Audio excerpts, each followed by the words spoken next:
Subscribe करिए हमारे channel Target UP TET CTET को और बेल आइकन को दबाइए। हेलो दोस्तों, मैं आनंद स्वागत करता हूं आप सभी का आपके अपने channel Target UP TET CTET में और ऐप अस्तित्व अकेडमी में। दोस्तों, आज 4 अप्रैल 2025 को जो आपका गणित का पेपर हुआ है सेकेंड सेमेस्टर का, उसका देखिए यहाँ पे पूरा सोल्यूशन मैं आपके लिए लेकर के आ रहा हूँ।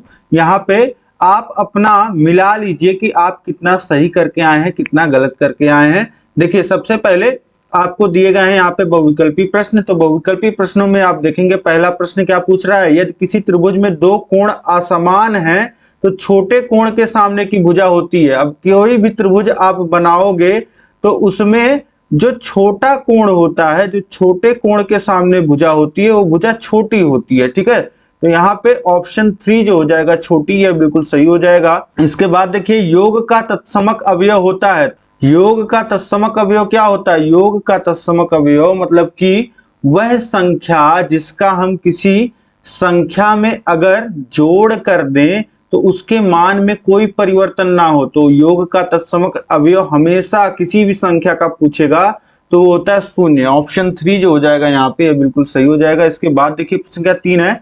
5xy² में x का गुणांक है। तो 5xy² में को आप क्या लिख सकते हैं, 5 × x × y²। अब x को एक अलग कर लीजिए तो क्या हो जाएगा, 5 × y² × x। तो x का गुणांक पूछ रहा है, मतलब कि x में किन चीजों का गुणा हो रहा है, तो 5y² का गुणा हो रहा है। ऑप्शन 2 जो हो जाएगा यहाँ पे यह बिल्कुल सही हो जाएगा। इसके बाद आप देखेंगे प्रश्न संख्या 4 है, किसी पूर्णांक का योगात्मक प्रतिलोम ज्ञात करने के लिए उसमें गुणा किया जाता है। किसी भी पूर्णांक का योगात्मक प्रतिलोम, अगर आपको योगात्मक प्रतिलोम किसी पूर्णांक का क्या होता है, किसी पूर्णांक में वह संख्या जोड़ दी जाए जिससे जो है दोनों का योग जो है वह शून्य के बराबर हो जाए। यानी कि अगर 5 है तो 5 में जैसे आप जोड़ देंगे, क्या जोड़ेंगे, -5 जोड़ेंगे तो इसका मान शून्य हो जाएगा। इसी तरीके से कोई संख्या a रहेगी तो उसमें -a जोड़ेंगे तो मान जो है वह शून्य के बराबर हो जाएगा। तो यहां से आप क्या देख पा रहे हैं कि अगर कोई संख्या है उसमें अगर -1 से हम गुणा कर देते हैं, जैसे 5 में -1 से गुणा करेंगे तो क्या आएगा, -5 आ जाएगा। यानी कि 5 का योगात्मक प्रतिलोम ज्ञात करने के लिए आप क्या करेंगे, उसमें -1 से गुणा करेंगे। तो ऑप्शन 3 जो हो जाएगा ये बिल्कुल सही हो जाएगा। तो किसी पूर्णांक का योगात्मक प्रतिलोम ज्ञात करने के लिए उसमें -1 से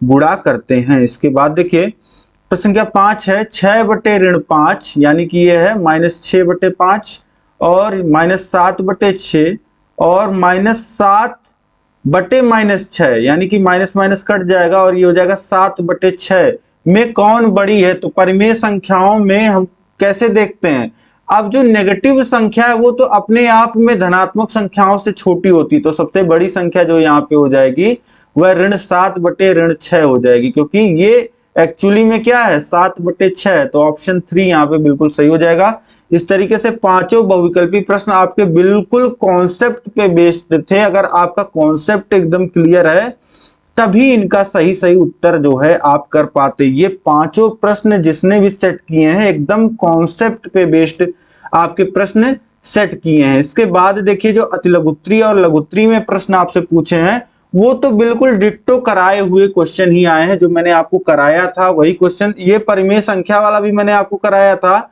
और योगात्मक प्रतिलोम, गुणांक और ये आपका तत्समक अवयव, ये सारे कराए हुए हैं। बस एक प्रश्न जो है, ये तो मैंने आपको हमेशा बताया है कि त्रिभुज में जो सबसे बड़ा कोण होता है उसके सामने की भुजा बड़ी होती है, जो छोटा कोण होता है उसके सामने की भुजा छोटी होती है। अब देखिए अतिलघुत्तरी प्रश्नों में प्रश्न संख्या 6 है, 1 घन मीटर में कितने घन सेमी होते हैं, परिवर्तित करिए। तो बहुत ही आसान, कल के फॉर्मूले वाले वीडियो मैंने बताया था। 1 घन मीटर लिखा है तो इसे आप क्या लिख सकते हैं, 1 मीटर क्यूब लिख सकते हैं। और इसके जगह 1 मीटर के जगह आप क्या लिख सकते हैं, 100 सेंटीमीटर लिख सकते हैं। तो ये कितना हो जाएगा, जो मीटर का क्यूब था वहां 100 सेंटीमीटर का क्यूब हो जाएगा। और 100 का गुणा जब 3 बार होगा तो 1 के आगे 6 शून्य और सेंटीमीटर क्यूब, यानी कि ये हो जाएगा आपका 10 लाख सेंटीमीटर क्यूब। ये कल के जो मात्रक बदलने वाला, एक दूसरे में मात्रक चेंज करने वाला प्रश्न था, जो मात्रक चेंज करना मैंने आपको बताया था फॉर्मूले वाले वीडियो में, उसमें मैंने कराया था। इसके बाद देखिए 25 सेंटीमीटर भुजा वाले वर्ग से 5 सेंटीमीटर भुजा वाले कितने वर्ग काटे जा सकते हैं? तो इसमें कुछ नहीं, 25 सेंटीमीटर वाले जो भुजा है, 25 सेंटीमीटर वाले वर्ग का जो क्षेत्रफल हो जाएगा वह 625 होगा, यानी कि 25 गुणे 25 लिख लीजिए इसको। इसका जो क्षेत्रफल होगा वह कितना होगा? 25 गुणे 25, क्योंकि भुजा है 25 तो भुजा का स्क्वायर, और जो छोटा वाला वर्ग है उसका क्षेत्रफल कितना होगा? 5 गुणे 5 होगा। अब 5 से 1 25, 5 गुणे 5 से 1 25 पूरा कट जाएगा, और संख्या जो आ जाएगा, संख्या यहाँ कैसे निकलेगा? बड़े वाले वर्ग का क्षेत्रफल भागा छोटे वाले वर्ग का क्षेत्रफल, तो 25 यहाँ पे आ जाएगा। इसके बाद देखिए निम्न आंकड़ों से टैली चिन्ह लगाकर संख्या की बारंबारता आपको निकालना है।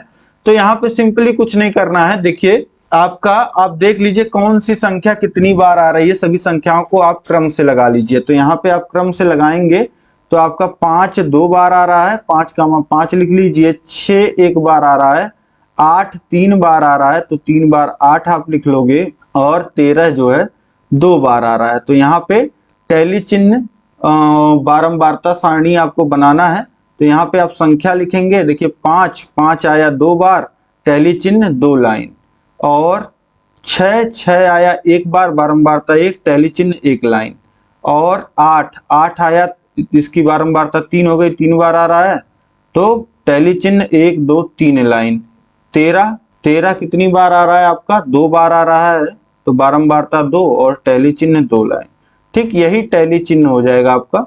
ठीक, तो इस तरीके से ये आपने बना दिया। इसके बाद देखिए प्रश्न संख्या 9 है, व्यंजक 5x square plus 7xy plus 8z plus 3xy minus 7x square minus 2xy minus 6z minus 10 को सरल कीजिए। देखिए 5x स्क्वायर और यहाँ माइनस 7x स्क्वायर है, तो ये जुड़ेगा तो माइनस 2x स्क्वायर आ जाएगा, और इसके बाद देखिए यहाँ 7xy है और यहाँ 3xy है, जुड़ेगा 10xy, और यहाँ माइनस 2xy है।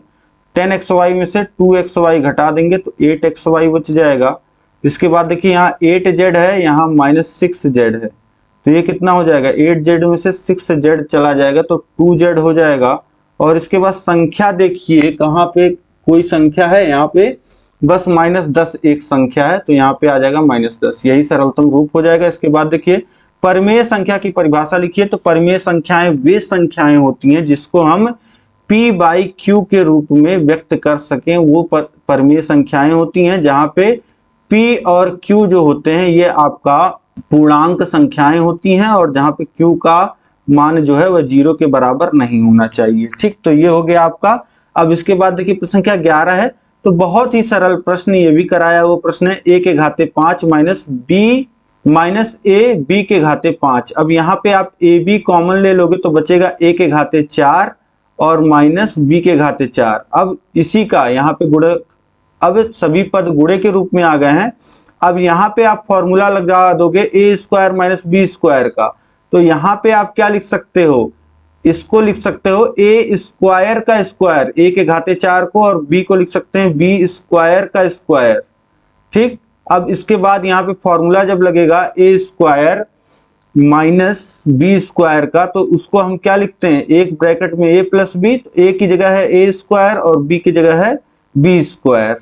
ठीक, तो एक ब्रैकेट में हो जाएगा a square plus b square, और एक ब्रैकेट में हो जाएगा a square minus b square. इसके बाद एक बार और यहाँ पे ये फॉर्मूला लगेगा a square minus b square का, तो ये हो जाएगा ab और a square plus b square, और ये a square minus b square क्या हो जाएगा? एक ब्रैकेट में a प्लस b और दूसरे ब्रैकेट में a माइनस b, यही इसका गुणनखंड हो जाएगा। ठीक, तो इस तरीके से ये आप समझ गए। यहाँ तक आपके अतिलघुत्तरीय प्रश्न जो है वो कंप्लीट होते हैं। इसके बाद देखिए लघुत्तरीय प्रश्नों को आप यहाँ पे देखिए। अब इसके बाद देखिए लघुत्तरीय प्रश्न है। यहाँ पे लघुत्तरीय प्रश्नों में पहला प्रश्न संख्या 12, एक समबाहु त्रिभुज का परिमाप 18 है, इसका क्षेत्रफल ज्ञात कीजिए। तो समबाहु त्रिभुज का जो परिमाप होता है वह होता है 3 गुणे भुजा।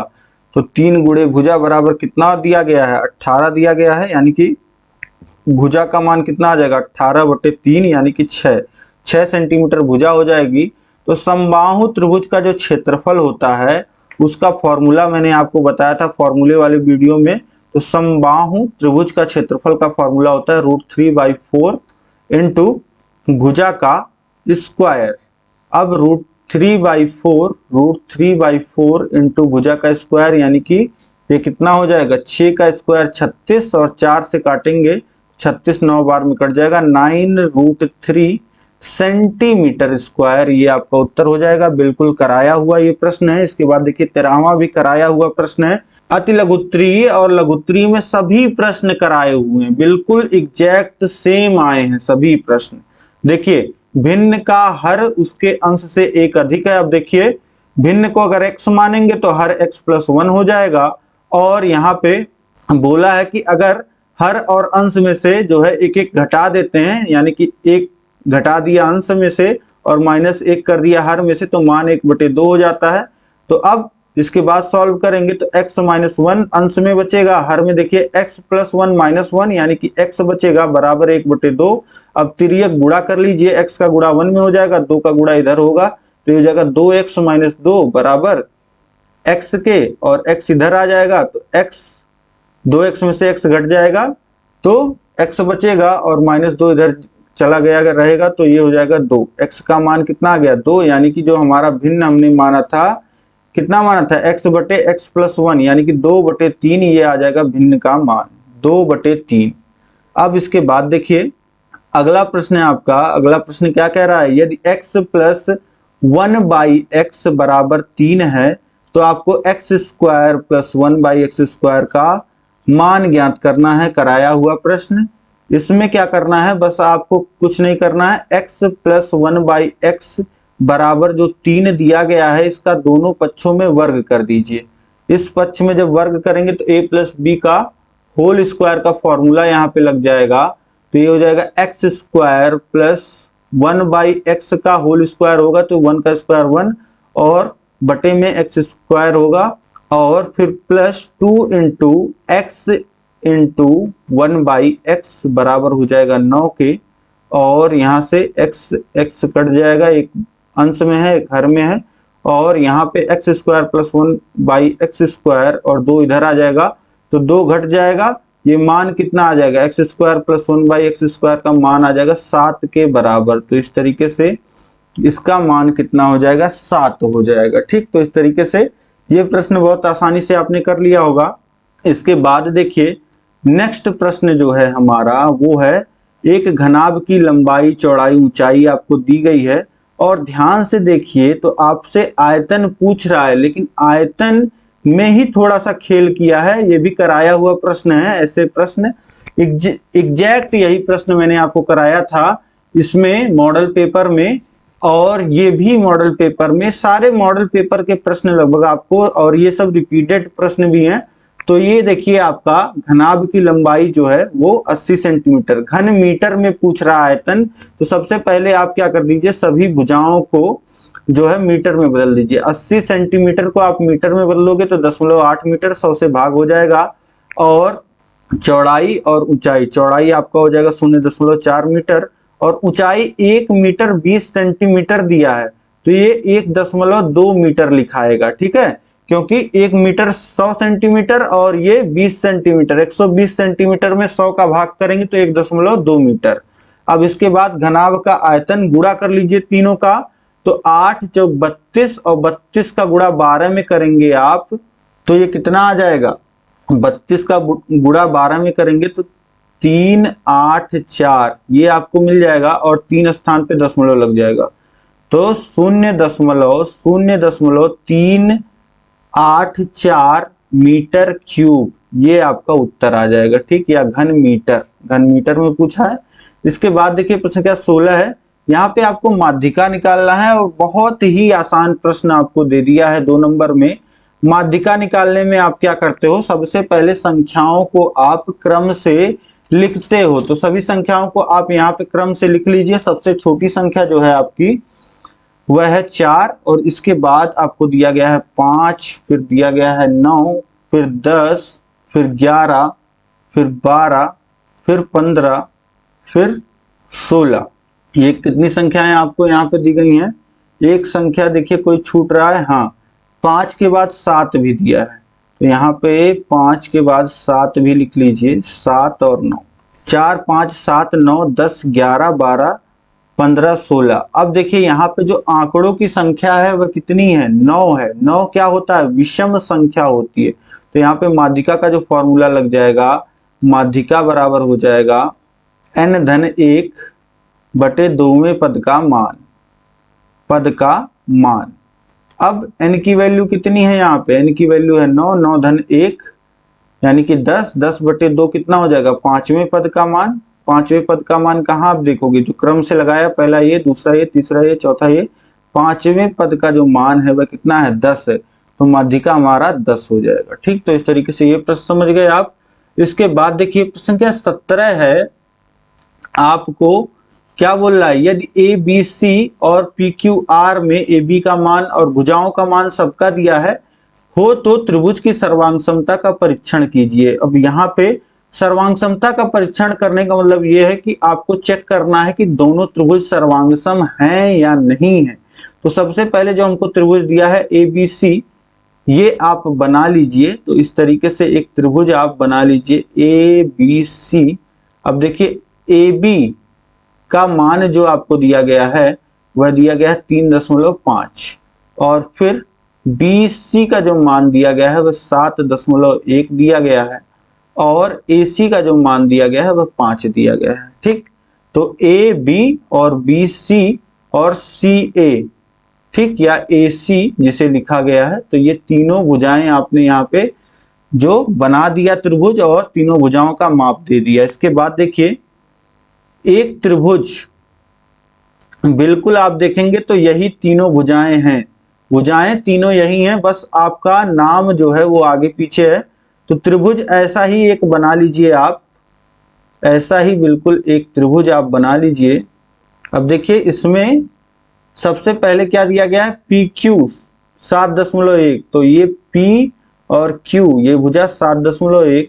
इसके बाद देखिए क्यू आर दिया गया है, Q और R 5 सेंटीमीटर और PR 3.5 सेंटीमीटर। तो वही यहाँ पे दिया गया है, यहाँ पे कोई अंतर नहीं है। अब देखिए AB भुजा जो है वो बराबर है आपका किसके, AB भुजा है आपके PR के बराबर और यहाँ पे दूसरी भुजा जो है BC भुजा वह बराबर है आपके PQ भुजा के और जो तीसरी भुजा CA है AC जिसे लिखा गया है, AC 5 सेंटीमीटर बराबर किसके है, QR भुजा के। ठीक, तो यहाँ पे अब आप लिख सकते हैं कि भुजा भुजा भुजा प्रमेय से भुजा भुजा भुजा सर्वांग समता आपने पढ़ा है। अगर तीन संगत भुजाएं आपस में बराबर हो जाती हैं तो यहाँ पे हम क्या बोल सकते हैं, सर्वांग समता से ये दोनों त्रिभुज सर्वांग सम होंगे, दोनों त्रिभुज आपस में क्या होंगे, सर्वांग सम होंगे। इस तरीके से आप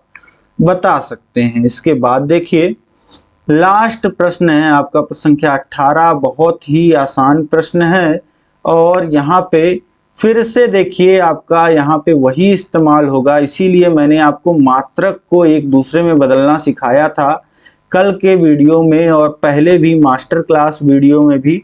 बार बार जो चीजें मैंने पढ़ाई हैं वो सारी चीजें यहाँ पे आ गई हैं और जो मुझसे पढ़ के गया होगा वो 25 में 25 करके आया होगा पूरा। डेफिनेटली आप लोग कमेंट करके बता दीजिए। यहाँ पे देखिए बहुत सारे लोगों का पेपर बहुत अच्छा हुआ होगा, मुझे पूरी उम्मीद है। कई लोग के मैसेजेस भी मुझे मिल रहे हैं। तो ये देखिए 5 गुणे 2 ये क्या दिया है, आयताकार पेदा है, हौज है और इसकी ऊंचाई 1.5 मीटर ऊंचाई दिया गया है। अब इसमें पानी भरा है, ज्ञात कीजिए कितने लीटर पानी भरा है।